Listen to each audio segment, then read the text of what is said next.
अस्सलाम वालेकुम all the students and viewers, आपको वेलकम करते हैं सुप्रीम कोचिंग चैनल पे। आज हमारा लेक्चर जो है chemical properties of sulphuric acid. इस लेक्चर से पहले हमने सल्फर एंड इट्स कंपाउंड्स का चैप्टर चल रहा है, जिसमें हमने introductions, occurrence, extractions of the sulphur from its compounds और उसके बाद सल्फ़र के कंपाउंड्स जितने भी थे वो। आज जो हमारे सल्फ़र के कंपाउंड्स में हमने सल्फ्यूरिक एसिड पढ़ा था, उसकी प्रिपरेशंस कॉन्टैक्ट मेथड में और physical properties of sulphuric acid भी हो गए थे। इससे पहले हमने एलोट्रॉप्स ऑफ सल्फर्स भी पढ़े थे, जिसमें हमने मोनोक्लिनिक, रोम्बिक और इलास्टिक सल्फ़र। आज हमारा जो लेक्चर है वो chemical properties of sulphuric acid है। पहली बात के chemical properties of sulphuric acid में इसके प्रॉपर्टीज़ रिएक्शंस के बेस पे तीन डिफरेंट फेज पे हम इसको स्टडी करते हैं। एक एज एन एसिड, दूसरा as an oxidising agent, three as a dehydrating agent. तीन वेज में बिहेव करता है, as a acid, as a oxidising agent और एज ए डिहाइड्रेटिंग एजेंट। आज हम पहले बात करेंगे एज ए एसिड्स की बात करेंगे, उसके बाद ऑक्सीडाइजिंग एजेंट्स की बात करेंगे और थर्ड जो हमारा क्या होगा, डिहाइड्रेटिंग एजेंट्स की बात करेंगे। चलते हैं एज ए एसिड। अब बात यहाँ पे आती है कि एज एसिड किस तरीके से बिहेव करता है। एज एसिड किस मेथड्स में बिहेव करता है। सल्फ्यूरिक एसिड पहली बात तो क्या है, स्ट्रॉन्ग एसिड है और दो प्रोटॉन्स डोनेट करता है, डायप्रोटिक एसिड है।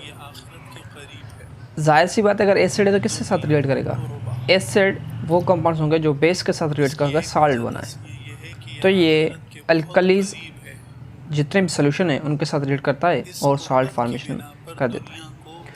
उसके बाद पहले ये डायप्रोटिक एसिड किस तरीके से है। डायप्रोटिक एसिड या डायबेसिक एसिड इस मेथड्स में है कि जैसे ये वाटर के साथ रिलेट करता है तो ये दो प्रोटॉन्स डोनेट कर लाता है। फर्स्ट हार्ट वाटर के कंपाउंड्स में, मॉलिक्यूल्स में, और दूसरा भी वाटर के मॉलिक्यूल्स में, अगर वाटर के साथ आयोनाइज करते हैं तो ठीक। और एक बात यहाँ पे और भी बताऊँ, अगर सल्फ्यूरिक एसिड 100% प्योर हो तो ये बेटा किसी के साथ भी रिएक्शन शो नहीं करेगा, ये एसिड नहीं है अभी।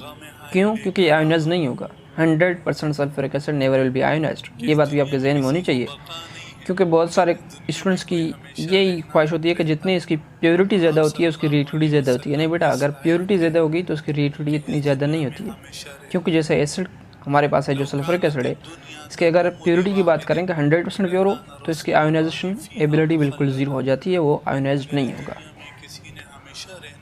तो हम एज ए एसिड के तौर इसको स्टडी करते हैं, उसके जो जितने भी प्रॉपर्टीज़ हैं, जितने भी रिएक्शंस हैं वो बात करेंगे।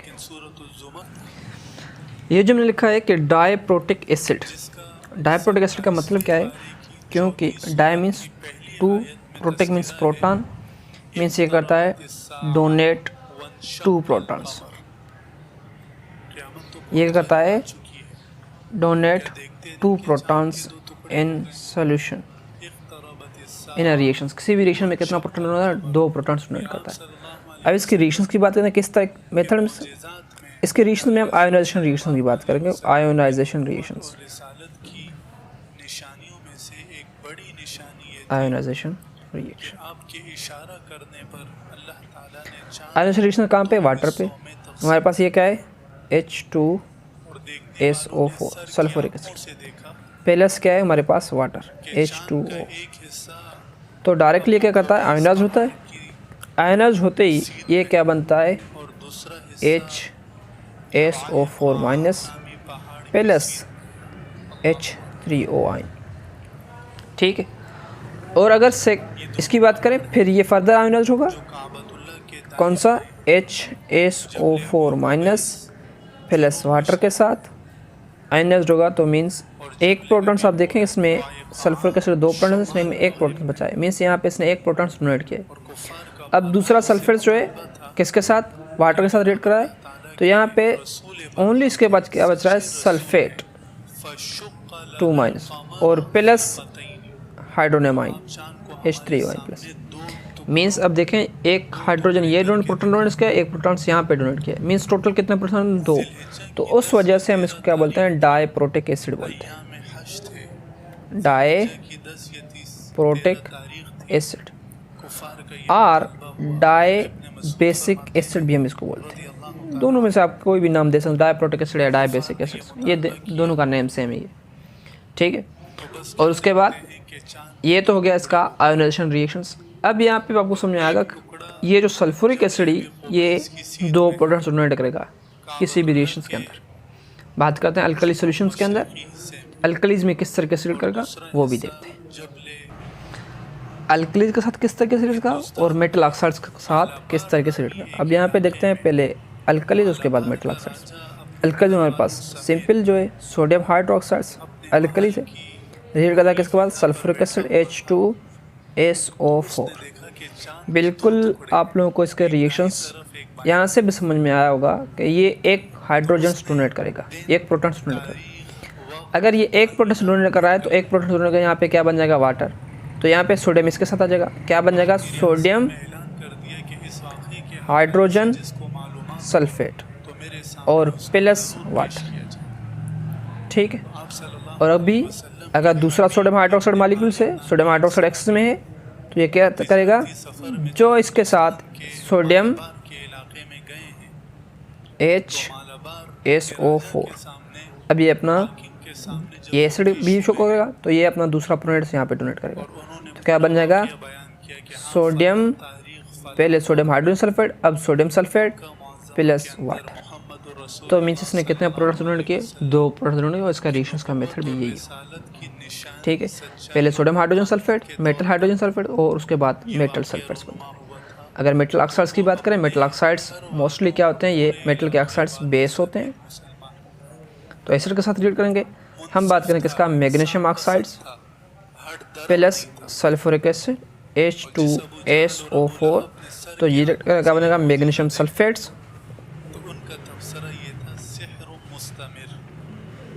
मैग्नीशियम सल्फेट और प्लस यहाँ पे क्या बन जाएगा वाटर। तो मीन्स ये अपना दोनों हाइड्रोजन्स, 2 जो प्रोटॉन्स हैं ऑक्सीजन के साथ डोनेट करके वाटर बन जाता है, उसके बाद मैग्नीशियम सल्फेट। तो मीन्स ये था इसके एज अ एसिड बिहेव करना। एज अ एसिड किस तरह होता है, डायप्रोटिक एसिड है, पहले मैंने आपको ये समझाया। और ये भी लिख लेता हूँ, अगर आप लोगों को लिखा हुआ 100% सल्फ्यूरिक एसिड है, ये कोई कंसनट्रेट हो सकता है, डाइल्यूट भी हो सकता है। अगर इसने 100% सल्फ्यूरिक एसिड लिखा, 100% सल्फ्यूरिक एसिड बेटा नो रिएक्शंस, नॉट आयोनाइज्ड, ये कहीं पर भी आयोनाइज्ड नहीं होगा, ठीक है, ये बात थी। और उसके बाद second points as oxidising agents, as oxidising agents. अब यहाँ पे इसके बारे में आपको पहले भी मैंने बताया था, जैसे ऑक्सीडेशन रिडक्शंस में, ऑक्सीडेशन रिडक्शन में जिसमें हमने हमारे पास जो ऑक्साइड्स थे, हमने उसमें oxidation reduction, oxidising agent, reducing agent, सारा डिटेल्स में बात किया था कि ऑक्सीडाइजिंग एजेंट क्या होता है, रिड्यूसिंग एजेंट्स क्या होता है। अगर ये ऑक्सीडाइजिंग एजेंट है, ऑक्सीडाइजिंग एजेंट है मीन्स दूसरों क्या करता है, ऑक्सीडाइज करता है, तो खुद इस इटसेल्फ क्या होगा, रिड्यूस हो जाएगा। तो इसके भी कुछ रिएक्शंस हैं। अगर ऑक्सीडेशन ऑफ मेटल्स की बात करें तो मेटल्स को क्या करेगा, मेटल्स में ऑक्सीजन्स क्या करेगा, ऐड कर लेगा, और उसके बाद वो सल्फेट्स उनके साथ, तो मीन्स क्या बन जाएगा, जो भी ऑक्साइड्स हैं, अब यहाँ पे 2 किस्म के ऑक्साइड्स आ जाएंगे मेटल्स के। मेटल्स में डायरेक्टली रिएक्ट करेगा और डिफरेंट कंसंट्रेशन से डिपेंड करेगा सल्फ्यूरिक एसिड की। अगर कंसनट्रेटेड सल्फ्यूरिक एसिड है, डाइल्यूटेड सल्फ्यूरिक एसिड है, तो इस मेथड में इसकी रिएक्शंस जो होते हैं वो डिपेंड करता है। तो मैं यहाँ पे इसको डिटेल्स में लिख लेता हूँ जैसे आपको समझाया, as oxidising agent. As oxidising agents आपको एक बात तो कंफर्म हो गया, अगर ऑक्सीडाइजिंग एजेंट है तो ऑक्सीडाइज द अदर्स,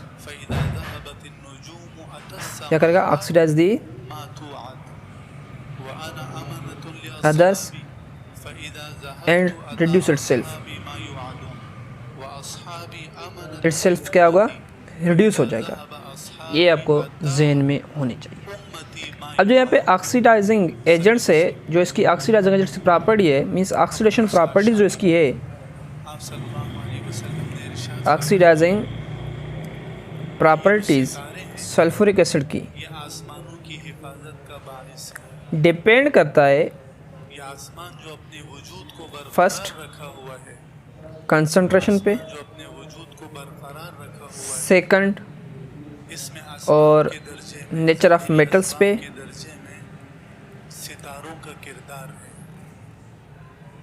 रसूल सल्लल्लाहु अलैहि वसल्लम ने इरशाद फरमाया कि जब ठीक है। और थर्ड टेम्परेचर पे गिरेंगे बिखरेंगे तो आसमान भी अपना वजूद मीन्स ये 3 प्रॉपर्टीज हैं जिसके ऊपर ये क्या करता है, डिपेंड करता है। कंसनट्रेटेड है या डाइल्यूटेड है, मेटल्स इलेक्ट्रोपॉजिटिव है या लेस इलेक्ट्रोपॉजिटिव है, हाई इलेक्ट्रोपॉजिटिव है, टेम्परेचर क्या है, इसके ऊपर डिपेंड करता है। मोस्टली हम जो स्टडी करते हैं नेचर ऑफ मेटल्स और कंसनट्रेशन, डाइल्यूटेड या कंसनट्रेटेड। पहले हम बात करते हैं oxidised sulphuric acid as a dilute sulphuric acid. और सितारे टूट टूट कर गिर जाएंगे। ये बात आपको याद होनी चाहिए, डाइल्यूट सल्फ्यूरिक एसिड में अगर लेस इलेक्ट्रोपॉजिटिव मेटल्स हो, लेस इलेक्ट्रो पॉजिटिव मेटल्स, तो मीन्स यहाँ पे हमने जो उसकी प्रॉपर्टीज़ के 2 प्रॉपर्टीज कलेक्ट लिस्ट, एक तो डाइल्यूट सल्फ्यूरिक एसिड हो, दूसरा का लेस इलेक्ट्रो पॉजिटिव मेटल्स हो, जिसमें बाद ट्रांजिशन एटम्स आते हैं, ट्रांजिशन मेटल्स आते हैं। हमारे पास क्या आता है, जिंक और आयरन, एल्यूमिनियम, ये सारे क्या हैं, लेस इलेक्ट्रो पॉजिटिव। ठीक है। अगर जिंक रिएक्ट करता है किसके साथ, सल्फ्यूरिक एसिड H2SO4 के साथ, और सल्फ्यूरिक एसिड कौन सा है, ये बेटा डाइल्यूटेड सल्फ्यूरिक एसिड। तो प्रोडक्ट्स क्या बनेगा, iron same method diluted sulphuric acid, products क्या बनेगा, और एल्यूमिनियम भी सल्फ्यूरिक एसिड भी कौन सा, डाइल्यूटेड सल्फ्यूरिक एसिड, तो प्रोडक्ट्स क्या बनेगा। हमें यहाँ पे आप लोग डाइल्यूट सल्फ्यूरिक एसिड किसके साथ, लेस इलेक्ट्रोपॉजिटिव मेटल्स के साथ, तो इसके रिएक्शंस आप डायरेक्टली याद रख लें। यहाँ पे क्या बनते हैं, sulphates of metal and hydrogen gas is liberated. ठीक है। अब आप डायरेक्टली बताएंगे सर यहाँ पे जिंक है, सल्फ्यूरिक एसिड डाइल्यूटेड है, तो सर जिंक सल्फेट बन जाएगा, जिंक सल्फेट, और सर हाइड्रोजन गैस लिबरेटेड होगी। ठीक है बेटा, हाइड्रोजन गैस हमने लिख लिया। आयरन है, सल्फ्यूरिक एसिड, तो फेरस सल्फेट, दूसरा sir hydrogen gas is liberated. Aluminium sulphuric acid concentrated diluted, diluted, तो सर यहाँ पे भी एल्यूमिनियम सल्फेट, एल्यूमिनियम और हाइड्रोजन गैस इज लिबरेटेड। तो मीन्स ये था डाइल्यूटेड सल्फ्यूरिक एसिड और less electropositive metals, less electropositive metals में ये रिएक्शंस इस मेथड्स में होते हैं। उसके बाद concentrated sulphuric acid, less electropositive metals. अगर क्या कंसंट्रेटेड सल्फ्यूरिक एसिड है, सेम मेटल्स हम यूज़ करते हैं, तो एक बात याद रखना कि यहाँ पे जो फॉर्म्स करेगा, एक तो मेटल्स जो होंगे उसके सल्फेट्स ऑफ मेटल्स,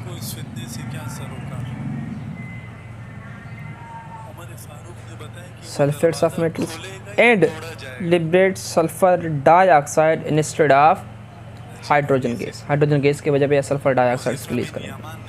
उनके कुछ जो रिएक्शंस होंगे उनकी बात करते हैं, जैसे आपको वो भी समझ में आ जाएंगे। ये रिएक्शंस भी, रिएक्शन में क्या है, अगर हमारे पास क्या है, copper with sulphuric acid H2SO4, अब सल्फ्यूरिक एसिड कंसंट्रेट होनी चाहिए। Lead Pb with sulphuric acid,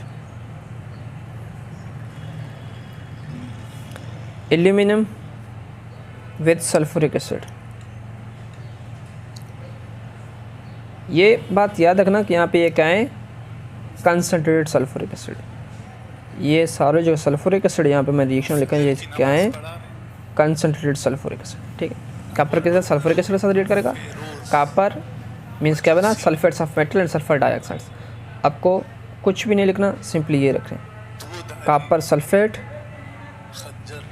plus sulphur dioxides, hydrogen क्या बनेगा, वाटर, और लेड क्या बनेगा, lead sulphate, sulphur dioxides plus water, aluminium, aluminium sulphate plus sulphur dioxides plus water. ठीक है। ये बैलेंस करने के लिए यहाँ पे सल्फ्यूरिक एसिड, ये आई थिंक सल्फर्स के 2 हो रहे हैं, तो यहाँ पे 2 देना पड़ेगा सल्फर्स के, और वाटर के लिए 2। सल्फ्यूरिक एसिड यहाँ पे 2 और यहाँ पे वाटर्स के 2 हो जाएंगे। एल्यूमिनियम सल्फेट्स और एल्यूमिनियम्स के यहाँ पे कितने हो रहे हैं 2, तो यहाँ पे 2 देने चाहिए। सल्फ्यूरिक एसिड्स के यहाँ पे सल्फर्स के 6, तो यहाँ पे हमें कितने देने चाहिए, क्योंकि सल्फ़र तो हमें यहाँ पे 3 और यहाँ पे 6। ये आपका इक्वेशंस भी बैलेंस्ड है, ठीक है। इस मेथड से हाँ, थोड़ा बहुत एक और रिएक्शन है जिसमें रिएक्टिव मेटल्स, जैसे हमारे पास क्या है जिंक है। अगर जिंक के साथ कंसंट्रेटेड सल्फर से रीड करेंगे, मैं यहाँ पे एक एक्सेप्शनल केस भी लिख लेता हूँ, जिससे आपको एक्सेप्शनल केस भी इसका समझ में जाए। एक एक्सेप्शनल भी केस है, एक्सेप्ट कौन है, जिंक। एक्सेप्ट क्या है, जिंक।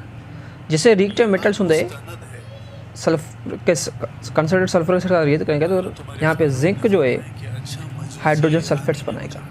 इसके रिएक्शन एक्सेप्ट केस में मैं यहाँ पे सेपरेट कर लिखता हूँ, zinc plus concentrated sulphuric acid. तो यहाँ पे एक तो इसका सल्फेट्स बन जाएगा जिसको हम बोलते हैं zinc sulphate. Instead of sulphur dioxide release hydrogen sulphate और प्लस वाटर। बैलेंस आप खुद भी कर लेना, इसमें बैलेंस करने की कोई बात नहीं है, ठीक है। ये इसका रिएक्शंस होगा और ये इसके प्रोडक्ट्स होगा। ये एक्सेप्शनल केस है किसके लिए, जिंक। ये था इसका कंसंट्रेटेड सल्फर और दूसरा oxidation of the non metals. यहाँ पे हमने क्या किया, ऑक्सीडेशन ऑफ द मेटल्स था, तो हम करेंगे oxidation of the non metals. Sulphuric acid oxidise करेगा नॉन मेटल्स को। कौन सा सल्फ्यूरिक एसिड कौन सा होना चाहिए, ये बात याद है ना। यहाँ पे जो सल्फर जोड़ा वो क्या होगा, हॉट कंसंट्रेटेड सल्फ्यूरिक एसिड, ठीक है। और यहाँ पे जो नॉन मेटल्स होंगे, ये नॉन मेटल्स रिड्यूस होंगे, मींस नॉन मेटल्स चेंज हो गए इसके ऑक्साइड्स में। नॉन मेटल्स ऑक्सीडाइज टू से oxide, oxidation of the non metals. यहाँ पे नॉन मेटल्स जो होंगे वो क्या होंगे, oxidise into its non metals forms. अगर कार्बन है तो कार्बन डाइऑक्साइड, सल्फर है तो sulphur dioxides et cetera, non metals into its oxides में चेंज हो गए या ऑक्सी एसिड्स में चेंज हो गए, ठीक है। अब बात करते हैं इसके रिएक्शंस के भी। जैसे हमारे पास अगर कार्बन से, यहाँ पे लिख लेता हूँ, जैसे कार्बन किसके साथ, सल्फ्यूरिक एसिड। सल्फर से कौन सा बेटा, concentrated and hot concentrated sulphuric acid. दूसरा हमारे पास सल्फर सल्फ्यूरिक एसिड के साथ, सल्फ्यूरिक एसिड यहाँ पे भी क्या होना चाहिए, हॉट कंसंट्रेटेड, ठीक है। और उसके बाद हमारे पास phosphorus plus sulphuric acid. Sulphuric से same properties, hot and concentrated, ठीक है। मैंने क्या बोला, ये जो कार्बन नॉन मेटल से ये क्या होगा, ऑक्सीडाइज इनटू इट्स ऑक्साइड्स, तो क्या बन जाएगा, कार्बन डाइऑक्साइड्स और सल्फर्स के जो sulphur dioxide plus water. Sulphur है तो sulphur into sulphur dioxide plus water. Phosphorus है तो ये चेंज होगा फास्फोरिक एसिड में, H3PO4 प्लस सल्फर डाइऑक्साइड। ये थे अगर oxidation of the non metals के लिए इसका रिएक्शन इस मेथड में, ठीक। बैलेंस खुद कर लें। और ऑक्सीडेशन ऑफ अदर कंपाउंड्स, अगर हम अदर कंपाउंड्स की बात करें, अदर कंपाउंड्स में हमारे पास अगर कंपाउंड्स आ जाएं, यहाँ पे तो हमने metals and non metals elements forms में जो थे उनकी बात की। अभी हम जो बात करेंगे oxidation of other compounds means जो क्या है, कंपाउंड्स हों। अभी बात करेंगे oxidation of the other compounds. Other compounds में हमारे पास कंपाउंड्स जो हैं 2, hydrogen sulphide and hydrogen iodide. Hydrogen sulphide अगर कंसंट्रेटेड सल्फर एसिड के साथ रिएक्ट करेगा H2SO4, और यहाँ पे hydrogen iodide H2SO4 concentrated sulphuric acid. ये बात भी आपके ज़हन में होनी चाहिए, यहाँ पे सल्फर कौन सा होगा, कंसंट्रेटेड सल्फ्यूरिक एसिड होगा। तो ये sulphurs its atomic form, iodine it's molecular form, तो मीन्स यहाँ पे ये क्या होगा, सल्फर इस फॉर्म में और आयोडीन इसके गैस फॉर्म में। फर्दर जो रिएक्शन से सेम जैसे पहले हो रहा था, सल्फर डाइऑक्साइड्स प्लस वाटर, आयोडीन्स, उसके बाद क्या है, सल्फर डाइऑक्साइड प्लस वाटर। ये इसका रिएक्शन होगा और ये इसके मेथड में oxidation of other compounds. Oxidation of other compounds में क्या होता है, अगर हम ऑक्सीडाइज करते हैं हाइड्रोजन सल्फेट्स को, ये ऑक्सीडाइजन टू इट्स सल्फर एटम्स। अगर हाइड्रोजन आयोडाइड को ऑक्सीडाइज करते हैं, ये क्या करता है, आयोडीन गैस को लिबरेट करता है उसके वेपर्स। ये था oxidation of the other compounds. अब उसके बाद इसके डिहाइड्रेटिंग एजेंट्स, ये डिहाइड्रेटिंग एजेंट तो किस तरीके से बिहेव करता है। डिहाइड्रेटिंग एजेंट किसको बोलते हैं, वो जो वाटर मॉलिक्यूल्स का रिमूव करे। अब इसका आप लोगों को अभी भी एग्जाम्पल्स याद होगा सर, जी हाँ अभी याद आ गया। डिहाइड्रेशन के लिए हमने यूज़ किया था किसको, जब सल्फ़र डाइऑक्साइड ऑक्सीजन जो था मिक्सचर को हमने हाइड्रेट किया था वाटर के वेपर से, उसके बाद हमने सल्फरिक एसिड से पास किया था preparation of sulphuric acid. Contact method में सल्फरिक एसिड में जो वाटर था वो रिमूव किया था एज अ डिहाइड्रेटिंग एजेंट या ड्राइंग एजेंट, तो इसने काम किया था। यहाँ पे भी सेम बात होगा, डिहाइड्रेटिंग एजेंट किस मेथड में, और उसके बाद हमने पहले ही बात किया था कि ये स्ट्रॉन्ग डिहाइड्रेटिंग एजेंट से लेबोरेटरी में जो कंपाउंड्स हैं अगर उसमें वाटर प्रेजेंट है, उसको वाटर को रिमूव करना है तो डायरेक्टली क्या करता है, सल्फरिक एसिड कंटेंट में आते हैं। सल्फरिक एसिड उसको क्या करता है, वाटर मॉलिक्यूल्स जो है उसको रिमूव करता है। रिमूव ऑफ वाटर मॉलिक्यूल्स का डिहाइड्रेशन, और जैसे डिहाइड्रेशन होता है उसको ड्राइंग एजेंट्स बोलते हैं, मीन्स दूसरों को क्या करें, ड्राई करें। डिहाइड्रेटिंग एजेंट, डिहाइड्रेशन मतलब क्या होता है, रिमूव द वाटर मॉलिक्यूल्स। 40 साल ये हुक्मरान रहे, 20 साल गवर्नर की हैसियत रिमूव द मुल्क शाम, ये मौजूदा सीरिया मुराद नहीं, वाटर मॉलिक्यूल्स फ्रॉम ज़माने का शाम आज के 5 मुल्कों पर मुश्तमिल है। That compounds. सीरिया, कोई भी कंपाउंड्स हाइड्रेटेड कंपाउंड्स हो, उन हाइड्रेटेड कंपाउंड्स में से क्या रिमूव करे, वाटर मॉलिक्यूल्स रिमूव करे, उसको हम क्या बोलते हैं, डिहाइड्रेटिंग एजेंट। और इसको डिहाइड्रेशन रिएक्शन को बोलते हैं डिहाइड्रेशन रिएक्शन। अब ये रिएक्शन किस मेथड में, अगर सॉलिड है जैसे वाटर ऑफ क्रिस्टलेशन के साथ कॉपर सल्फेट, सबको याद होगा, हाँ सर अभी तो जेन में आ रहा है, कॉपर सल्फेट 5 मॉलिक्यूल्स का वाटर क्या करता है, वाटर ऑफ क्रिस्टलेशन में पड़ा था, उसके बाद वाटर क्या करता है, रिमूव हो रहा था कंसर्ट सल्फर के साथ, तो एनहाइड्रस फॉर्म में हमें कॉपर सल्फेट्स मिल रहा था। ये सेम रिएक्शंस हैं। कुछ रिएक्शंस जो हमारे बुक में दिए हैं उनके से बात करते हैं। लिख लें शुगर C12 H22 O11 डाइसेग्रेड बेटा, ठीक है। कंसनट्रेट सल्फरिक एसिड और कौन सा, hot concentrate sulphuric acid, carbon plus water, वाह, कार्बन और वाटर रिमूव कर दिया 11 और यहाँ पे कर दिया 12। तो मीन्स जो कार्बन्स के थे वो रिमूव हो गए, जो हाइड्रोजन थे वो भी रिमूव वाटर मॉलिक्यूल्स फॉर्म में रिमूव हो गए। तो मीन्स यहाँ पे वाटर मॉलिक्यूल्स थे, यहाँ पे जो वाटर मॉलिक्यूल क्या हो गए, रिमूव हो गए। उसके बाद सेकंड एग्जांपल, अगर हम बात करें अल्कोहल्स में, अल्कोहल हमारे पास क्या होता है, इथेनॉल CH3 CH2OH, इथेनॉल बोलते हैं। इथेनॉल में कंसनट्रेट सल्फरिक एसिड, मैं यहाँ पे ये डाल लेंगे में कंसनट्रेट सल्फरिक एसिड, ठीक है। तो यहाँ पे क्या होगा, अल्कीन्स बन जाएगा CH2 double bond with CH2 plus water molecules. Water molecules में से भी वाटर मॉलिक्यूल्स था, OH और H इसमें से चला जाएगा, तो मीन्स क्या बन जाएगा, वाटर मॉलिक्यूल्स। अगर फार्मिक एसिड की बात करें, कोई भी एसिड्स थ्री, फार्मिक एसिड ये होता है HC double bond oxygen into OH, इसको फार्मिक एसिड बोलते हैं। और concentrated sulphuric acid, carbon monoxides plus water, remove हो गया। और फोर्थ नंबर पे ऑक्सैलिक एसिड, ऑक्सैलिक्स का अगर स्ट्रक्चर हम लिखें तो ये इस मेथड में होता है, carbons double bond oxygen into OH, ये carbons double bond oxygen into OH, ये होता है डाईफार्मिक एसिड या डाईओइक एसिड, आप बोलते हैं इसको डाईओइक एसिड, इसको ऑक्सैलिक एसिड बोलते हैं। ऑक्सैलिक एसिड तो यहाँ पे क्या बन जाएगा, carbon monoxides, carbon dioxides plus water, ये था। उसके बाद अगर सॉलिड कंपाउंड्स, जिसमें हमारे पास कौन सा था, copper sulphate 5 molecules of water, उसका एग्जांपल यहाँ पे स्पेस नहीं है, मैं यहाँ पे लिख लेता हूँ जिससे आपको वहाँ पे समझ में आ जाएगा।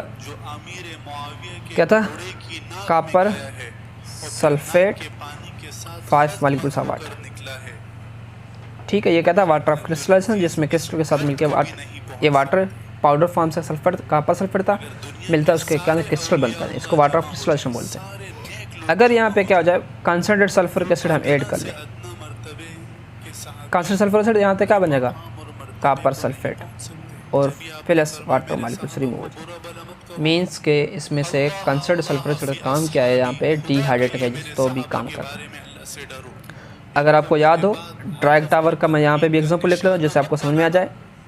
ड्राइंग टावर में हमारे पास प्लस फॉर एग्जाम्पल यहाँ पे sulphur mixture of sulphur dioxide plus air, ये दोनों यहाँ पे आ रहे हैं। तो हमारे पास यहाँ पे क्या था, shower means washing tower. Washing tower में ये क्या होता है, वॉश हो गए थे।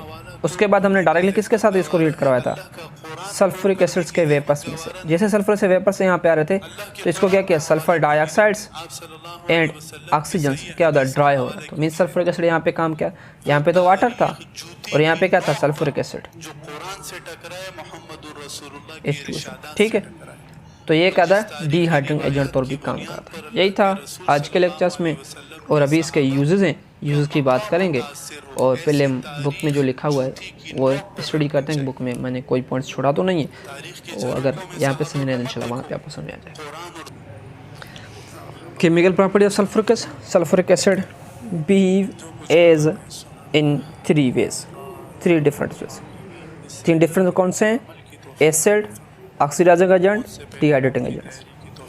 एसिड के लिए सल्फर से स्ट्रॉन्ग डाइप्रोटिक एसिड या dibasic acid, ionised water into 2 states, sulphuric acid water, hydronium ion, sulphate ion, hydrogen sulphate, water, hydronium ion, sulphate ion. क्योंकि यहाँ पे एक प्रोटॉन्स, इसमें एक प्रोटॉन यहाँ पे ढूंढ किया और दूसरा इसने यहाँ पे एक प्रोटॉन ढूंढ किया, 2 प्रोटॉन सल्फेट से चले गए सल्फ्यूरिक एसिड से। और सल्फर से रिएक्ट होता है alkalis, alkalis means basis give 2 types of salts. कौन सा, एक तो जैसे यहाँ पे हाइड्रोजन सल्फेट्स, तो वहाँ पे भी उनके साथ मिलकर हाइड्रोजन सल्फेट्स बनाएगा, और दूसरा खाली सल्फेट्स बनाएगा। ये सेम मेथड्स में आप देखें, सोडियम हाइड्रोक्साइड्स, सल्फ्यूरिक एसिड, तो क्या बनेगा, सोडियम हाइड्रोजन सल्फेट। यहाँ पे देखिए हमारे पास क्या बना, sodium hydrogen sulphates plus water. दूसरे स्टेप में sodium hydrogen sulphate sulphuric acid के साथ, सोडियम हाइड्रोक्साइड के साथ, sodium hydrogen sulphate, sodium hydroxides. यहाँ पे ये जो हाइड्रोजन है इसको डोनेट करेगा वाटर को, इसको वाटर को डोनेट करेगा, तो यहाँ पे क्या बन जाएगा, सोडियम सल्फेट्स एंड वाटर। ठीक है, यहाँ पे वाटर फॉर्म होगा। उसके बाद sulphuric acid react with metal oxides. Metal oxides भी क्या होते हैं हमारे पास, बेसिस होते हैं, बेसिक ऑक्साइड्स होते हैं, जैसे कि magnesium oxides form salt and water. Magnesium oxide sulphuric acid, यहाँ पे क्या है, मैग्नीशियम में सल्फर के साथ आ जाएगा, और हाइड्रोजन जो है किसके साथ, ऑक्सीजन के साथ, तो क्या बन जाएगा, water, magnesium sulphur and water. ठीक है। Third as oxidising agent, oxidising मैंने पहले बताया, खुद रिड्यूस होगा, दूसरों को ऑक्सीडाइज करेगा। Sulphur react as a strong oxidising agent तो काम करता है, और इसकी ऑक्सीडेशन प्रॉपर्टी जो डिपेंड करता है सल्फ्यूरिक एसिड के कंसंट्रेशन के ऊपर, नेचर ऑफ मेटल्स के ऊपर, और उसके बाद टेम्परेचर के ऊपर। ऑक्सीडेशन ऑफ मेटल्स, यहाँ पे जो मेटल्स हैं less electropositive metals, react with dilute sulphuric acid के साथ रिएक्ट करेंगे, इसमें हाइड्रोजन गैस रिप्लेट करेंगे और उसके बाद मेटल सल्फेट्स रिप्लेट करेंगे। Metal sulphuric acid, metal sulphate, hydrogen gas, metal sulphuric acid, metal sulphate and hydrogen. यहाँ पे जिंक है, आयरन है, एल्यूमिनियम है, एल्यूमिनियम लेस इलेक्ट्रोपॉजिटिव है, aluminium sulphuric acid, sulphate and hydrogen gas. उसके बाद कंसर्ट सल्फ्यूरिक एसिड किस तरीके से रिएक्ट करेगा वो देखते हैं। अगर हार्ड कंसर्ट सल्फ्यूरिक एसिड है, ये करेगा oxidise some metals into their sulphates and liberate sulphur dioxide gas. जिसमें हमारे पास कॉपर है, लेड है, एल्यूमिनियम है और भी बहुत हैं। सल्फ्यूरिक एसिड के साथ react concert sulphuric hard, copper sulphate, sulphur dioxides और water. Lead sulphuric acid, lead sulphate, sulphur dioxide and water. इस मेथड में सारों के रिएक्शंस जो भी लेस इलेक्ट्रोपॉजिटिव मेटल्स हैं hard concert sulphuric acid react करेंगे तो वो क्या होंगे, ऑक्सीडाइज किस में हो जाएंगे, some metals and their sulphates, और सल्फेट्स को उसके बाद ये करेंगे liberate sulphur dioxide gas liberates करेंगे। और रिएक्शन विथ मेटल्स, यहाँ पे मैंने आपको जब रिएक्शंस लिखा है तो समझा रहा था, यहाँ पे मैंने बोला एक एक्सेप्शनल केस है। एक्सेप्शनल केस कौन सा है, जिंक है। जिंक हाईली रिएक्टिव है। Zinc react with 90% concert sulphuric acid, liberate hydrogen sulphates. ठीक है, अब देखें zinc sulphuric acid 90% concert sulphuric acid, zinc sulphates hydrogen gas, वो क्या लेवल सल्फर डाइऑक्साइड, यहाँ पे इसने हाइड्रोजन सल्फर, ये बात याद रखना बस, और कोई डिफरेंस नहीं है। Oxidation of non metals, non metals में हमारे पास कौन कौन से हैं, carbon, sulphur, phosphorus and to its oxides या ऑक्सी एसिड्स में। बात करते हैं किस मेथड में। कापर है, सल्फर है, फास्फोरस है। सल्फ्यूरिक एसिड के साथ कार्बन सल्फ्यूरिक एसिड के साथ carbon dioxide, sulphur dioxide, water. Sulphur sulphuric acid के साथ सल्फर डाइऑक्साइड एंड वाटर। उसके बाद ये क्या है, फास्फोरस किसके साथ, सल्फ्यूरिक एसिड के साथ, तो फास्फोरिक एसिड, सल्फर डाइऑक्साइड। यहाँ पे ये कंडीशन याद हो जाए, कंसनट्रेटेड और hard sulphuric acid. Oxidation of other compounds जो मैंने अभी भी आपको एक अच्छे तरीके से समझाते हैं, जैसे हमारे पास कंपाउंड्स में हाइड्रोजन सल्फाइड से और हाइड्रोजन आयोडाइड है। हाइड्रोजन सल्फाइड्स में से सल्फर बनाएगा और हाइड्रोजन आयोडाइड में आयोडीन से लिबरेट करेगा। Hydrogen sulphide, sulphuric acid, sulphur metals, sulphur solids form में sulphur dioxide and water, sulphur non metals होता है। Hydrogen iodide, sulphuric acid, iodine gas, sulphur dioxide and water, ये इसके रिएक्शंस होते हैं, ठीक है। और उसके बाद बात करते हैं as dehydrating agent. Dehydrating agent तो कंसिडर सल्फर इसका great affinity for the water, इसकी ज़्यादा एफिनिटी है, high affinity to absorb the water ज़्यादा एब्जॉर्ब करता है। So consider sulphuric acid is able to remove the hydrogen and oxygen in form of water from the compounds like a sugar, ethanol, formic acid, oxalic acid। इसमें hydrogen और oxygen इसको दोनों को remove करता है उन कंपाउंड्स में से और क्या बनता है, वाटर बना लेता है।